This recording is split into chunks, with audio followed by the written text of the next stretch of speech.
Hey guys, welcome back to the Telling the Odds movie channel. Today we're going to be discussing a more dramatic piece in contrast to the movies that we've been reviewing over the last few days, and that is Passing. This movie is directed by Rebecca Hall and stars Tessa Thompson and Ruth Negga in this black and white adaptation of the 1929 novella of the same name written by Nella Larson, and follows Tessa Thompson's Irene Redfield, a mother of two who is also a woman of color, living in the 1920s Harlem, New York City. And when a day trip to the upper class parts of the town reunites her with a childhood friend, she finds that this friend, played by Ruth Negga, to be passing herself off as a Caucasian woman, which at the time was colloquially known as passing, giving the film its name. And the film is really based around how that decision relates to both of them and how their relationship dynamic changes because of those choices that are made in regards to this idea of passing herself off as something that she's not. This movie premiered on Netflix yesterday, and I was lucky enough to check it out. Guys, this movie is beautiful. This movie is really, really beautiful, and I say beautiful, and I use that particular word because of not only the way it looks and the aesthetic and visual representation of this movie, but also in the way that this potentially sensitive subject matter is actually handled and portrayed. I think it was handled with such grace, and that's why I got to give major props to Rebecca Hall, this first-time director. It's shot well, it's fantastically lit, and that directly correlates to some of the character motivations, which we'll get into shortly. But yeah, the direction of this movie is something that I cannot fault. It looks beautiful. Tessa Thompson is remarkable in this movie. She is such a great actress. She's quickly climbing the ladder of my favorite actresses out there.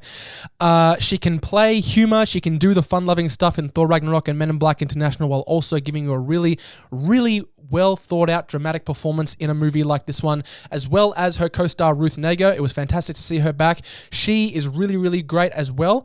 In regards to her character as a whole, in regards to this passing idea that she's portraying, there are certain times in this movie where her character needs to either change her body language, change her intonation to better fit in with this massive deception that she's kind of creating around her, and that was articulated brilliantly by Ruth Negga. It's done in such a seamless way that you actually have to pay attention to notice when those changes happen, and I guess that's the intention of the actress, because that's fantastically done. I really hope that these guys get some buzz around Oscar time for Best Actress. That would be fantastic, because both of these characters start off incredibly different as far as their viewpoints towards life and how they approach this idea of passing to fit in with what is considered to be the social norm.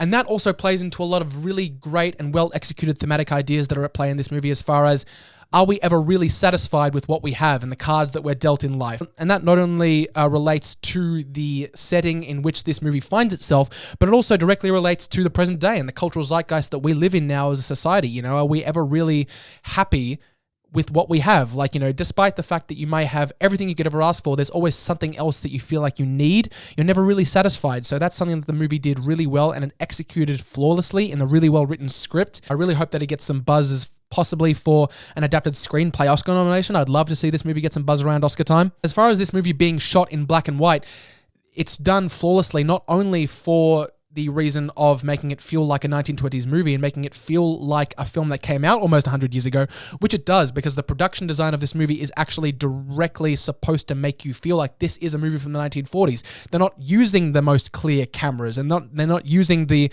most precise alterations, artificial post-production alterations that you would see in a movie like this today, because that just wouldn't go on in the good old days, you know? So that's something that the movie did really well, and it never felt like it was a gimmick. It actually felt like the movie needed that, which I really appreciated. But this movie's black and white representation goes beyond just visual representation and making it feel like a 1920s movie. It actually directly correlates to the characters and what they're going through at this time. For instance, when Tessa Thompson is outside interacting with other people and that kind of thing, she is struggling this entire movie with this idea that her friend, played by Ruth Negga, has put forward, which is, yes, I'm living as an African-American woman, but would it be easier for me to pass myself off like she does? It would just make life easier for me almost. And those ideas are portrayed by the way the film looks, because when she's outside, when she's interacting with other people, the exposure of the camera being used is brought up exponentially. It looks very light, and it makes the skin tones and just Tessa Thompson as a character, as this person who's in frame, look a lot lighter, and it directly correlates to, yeah, is she kind of trying to pass herself off as this lighter skinned woman? And then when she's alone in her house with her family, the film is lit in a much darker light to portray her true self, as it were. And normally I'm not a big fan of films using an overabundance of artificial alteration, but in this case it serves the story, and it does it brilliantly. The way these two characters' arcs progressed directly harkens back to those ideas of, are we ever really satisfied? Because Tessa Thompson, like I already kind of went into, she has to struggle throughout this entire movie of, yes, I am being honest with myself and I'm living as people see me, but is it really the best thing for me? Is it the best thing for my family? Would we be better off if we were to kind of deceive ourselves in that way? And Ruth Negga, a character who is living that life, she is dealing with this idea of, okay, yes, things have been made easier for me and I've been given more opportunities because of this passing idea that I've, sort of established for myself, but I'm ultimately being deceitful to myself and to everyone around me. Would I feel more comfortable being who I am? So that's something that the movie helms really well. It all ties back to this, are we ever really satisfied with the cards we're dealt theme? And it's pulled off really well, and again, with such grace and poise in a really beautiful way. And those themes and the way that theme allows these two women's characters' arcs to progress throughout the movie and change and essentially swap throughout the movie, it leads to an ending that comes out of nowhere in the best way and makes the film feel incredibly raw and meaningful, which directly correlates to the sensitive subject matter that this movie is trying to helm, which it does really, really well. The only thing that I'd say that could have been improved in this movie is I feel like we could have gotten a little bit more as far as Ruth Negga's character in regards to why she tended to do this kind of passing idea in the first place.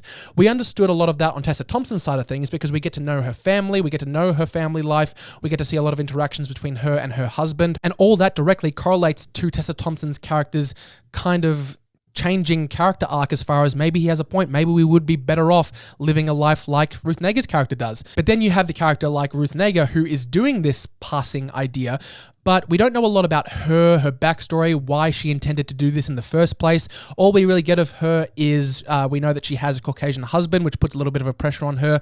But if we'd gotten to know a little bit more about her early family life and why she felt driven to do this in the first place, like we did for Tessa Thompson's character, I feel like it would have made her side of the story feel just as impactful as it felt when we were alone with Tessa Thompson's family in that part of the movie. But that's really all I have to say about this movie, guys. This movie is really, really beautiful. It's got a great script, some great performances. The directing is really on point. The production design and the way the film is shot directly correlates to the film that is trying to be told and never feels like a gimmick that they're just trying to pass off as, yes, this movie came out in 1942. It never really feels like that. It feels like directly serves the story. So I really, really hope you guys check this out. It's a fantastic movie and I would easily watch it again. Okay, guys, that is my review for Passing. It was an incredibly beautiful film and it stayed with me for hours afterwards, and I'm really, really glad that I got to see this movie.